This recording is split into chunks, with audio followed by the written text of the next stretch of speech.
Hi అండి. నేను ఈరోజు మీతో ఇంకొక స్టోరీని షేర్ చేసుకోబోతున్నాను. అదేంటంటే రాత్రి చెరగని దీపం ఒక రహస్యం. ఒక చిన్న ఊర్లో ప్రతి అమావాస్య రాత్రి ఒక పెద్ద గుడిలో దీపం వెలిగించడం ఒక ఆనవాయితీ. అప్పుడు మాత్రమే ఊరికి రక్ష ఉంటుందని అందరూ నమ్మేవాళ్ళు. ఒకసారి ఊరికి వచ్చిన ఫారినర్ అది అబద్ధం, అది నిజం కాదు అని చెప్పాడు. సో వాళ్ళు ఊర్లో ఉన్న వాళ్ళందరూ అతను చెప్పిన మాట నమ్మి వెలిగించడం ఆపేశారు.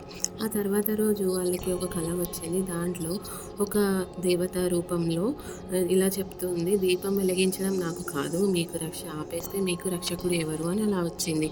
సో నెక్స్ట్ డే మార్నింగ్ ఆ ఫారినర్ కనిపించలేదు. ఆయన నోట్బుక్ మాత్రమే దొరికింది. అందులో రాసిన లాస్ట్ లైన్ ఏంటంటే, నాకు దీపం వెలిగించిన ఒక అక్షరం కనిపించింది, కానీ నాకు అర్థం కాలేదు. అప్పటినుంచి ఆ ఊరిలో ఎవరు కూడా దీపం వెలిగించడం ఆపలేదు. కానీ రీసెర్చర్ కనిపించలేదు అనే మిస్టరీ ఇప్పటికీ కూడా అన్సాల్వ్డ్గానే ఉంది.